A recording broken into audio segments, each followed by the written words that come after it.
Chapter 7. Hunger.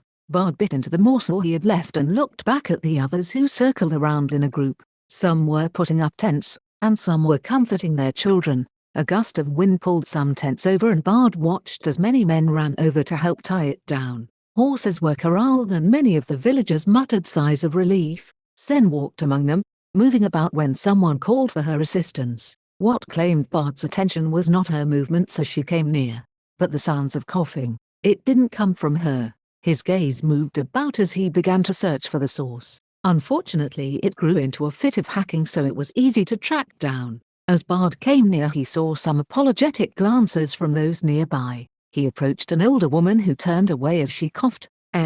Sorry, she managed to say. I'll keep up, she said between fits. Bard noticed Elvira come over, and he shifted to the side as she came in with hot water. In the container were some dried herbs that she had boiled. She helped the woman drink it, and her cough subsided a bit as she said her thanks. As Elvira passed, she paused by Bard. I could use some help, she said. Bard nodded and moved to follow her. He noticed the looks of the villagers and remembered his reservations about this journey. He walked with her and helped administer medicines to others, and Bard saw how worn they were. It's hard to watch, but if we don't keep moving, then we all will be at risk, she said softly. Bard looked around at the sick. They mostly were the ones they had treated or had family they had treated before their departure.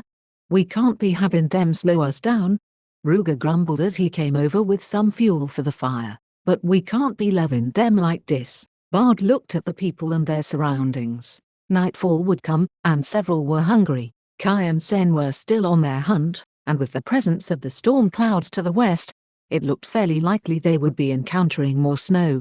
Thankfully he couldn't see any storm shades below. With a puff into his hands, he rubbed them together and put them near the fire. As a gust of wind picked up again, he hid them in his clothes, trying to shelter them from the cold. This was one of the many things he disliked about winter travel. Some of the more able-bodied men had the tents up and placed the sunstones inside. Their light and the ones that gave off heat would keep them from the elements. Several elderly and young headed inside, while the others kept at work, finishing the camp. A howl alerted them that Kai was returning. Several people, ones that Bard knew had children, came out and began to gather. As Kai returned, Bard could tell the hunt wasn't good. There were cries as parents returned back to their tents. This was the third day in a row and their rations were nearly out.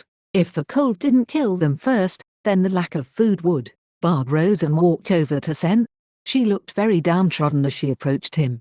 It wasn't right that she had to shoulder that responsibility alone, but Kai was the fastest, and she was one of the best shots. If they couldn't find food, then he doubted any of the villagers on horseback or otherwise would either. Kai looked worse for wear as well. Having to carry so much supplies, and then travel to hunt day after day was taking its toll. I'm sorry, we found some, but neither Kai nor I could get one down. Sen apologized as he guided her to the fire. It'd be alright, missy. It'd be progress and ye did put in your effort, Ruger said, despite the rumbling of his stomach. Bard had Sen focus on warming up. The high speeds made her skin cold, in spite of the bundled clothes she wore. While Sen moved closer to the fire, Elvira rose and grabbed Bard's shoulder. He knew that look and quietly followed. They headed to the pole sleds and horses. How much more do you think Kai can carry? Elvira asked. Without all the food and water. Quite a bit more, I imagine, but he is getting worn down from lack of food, as we all are. Elvira sighed. I'm debating about moving the supplies onto the animals and clearing the pole sleds.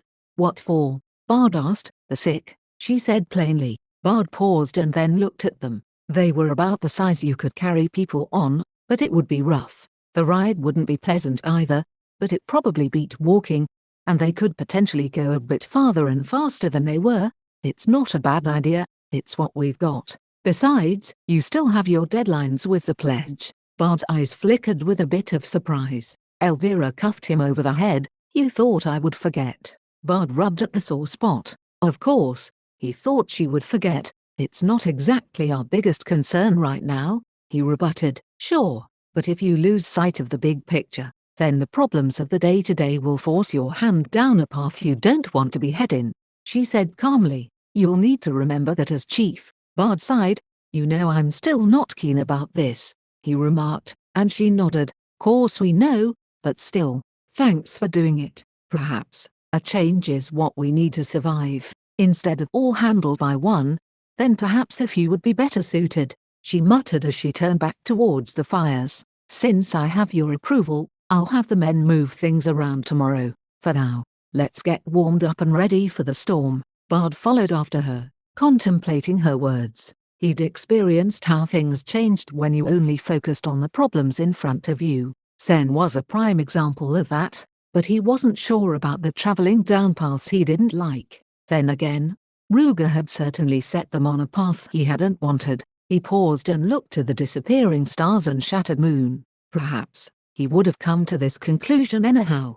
After traveling for so long, he still hadn't found a place to call home, and now he was building one. Perhaps some parts rang true, but not always. As the day began again, Bard could hear the cries of women and men in the camp. He roused from inside Kai's fur and looked over as people gathered at some of those tents. It was the sounds of mourning, and Bard bit his lip, knowing that someone had passed away. Sen roused next to him and then sat upright quickly. Her mouth quivered before she jumped out and ran over. Bard sighed and then began to pack up their things. Kai roused and stretched, and he watched him dig his claws into the ground. The snow partially melted around them. He looked skyward and noticed the clouds were still about, but not overhead. Outside of their camp, the snow was over knee-deep. Some snow even clung to the tents and steamed from the heat of the sunstones. It led to an eerie environment along with the wailing of those left behind. "Can ye beast dig?"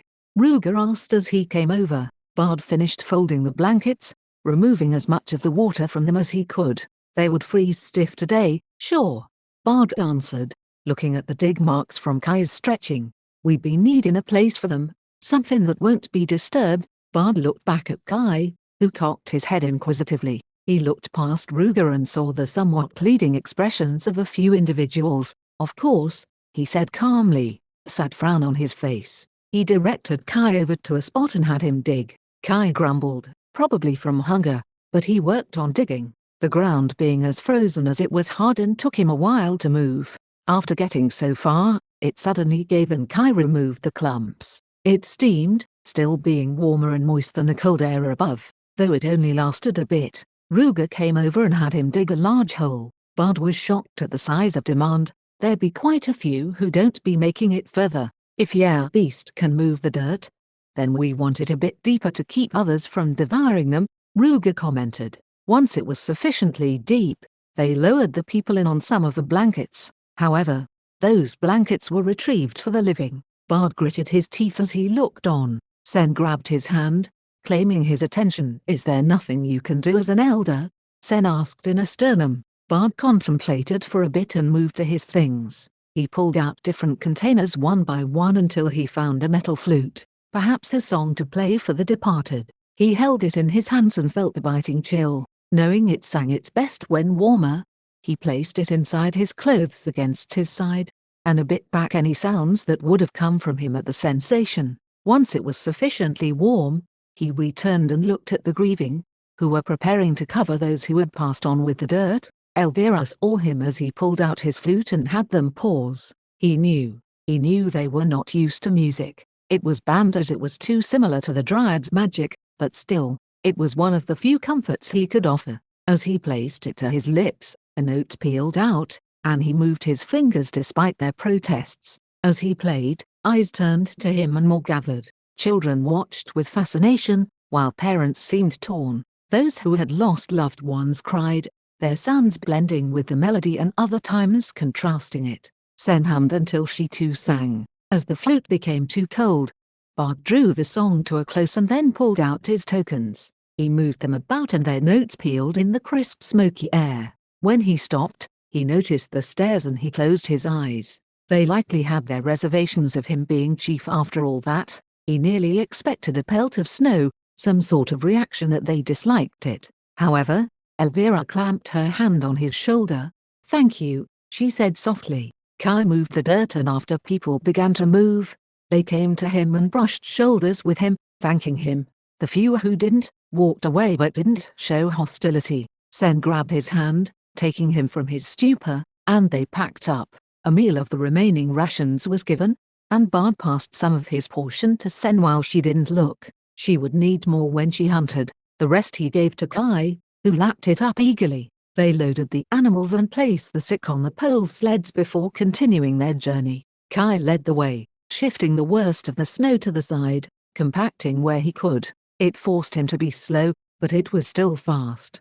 Bard directed him, but otherwise, took the easier path behind. Sen and him kept an eye out for storm shades or anything of the sort, and were relieved when they made it to their next camp. Sen didn't help unload so she could conserve her energy. When Kai was ready, the two went out to hunt. That night they returned with a meager gain, but it was a welcome relief. The villagers dried it so they could stew it for more meals, trying to stretch their reserves.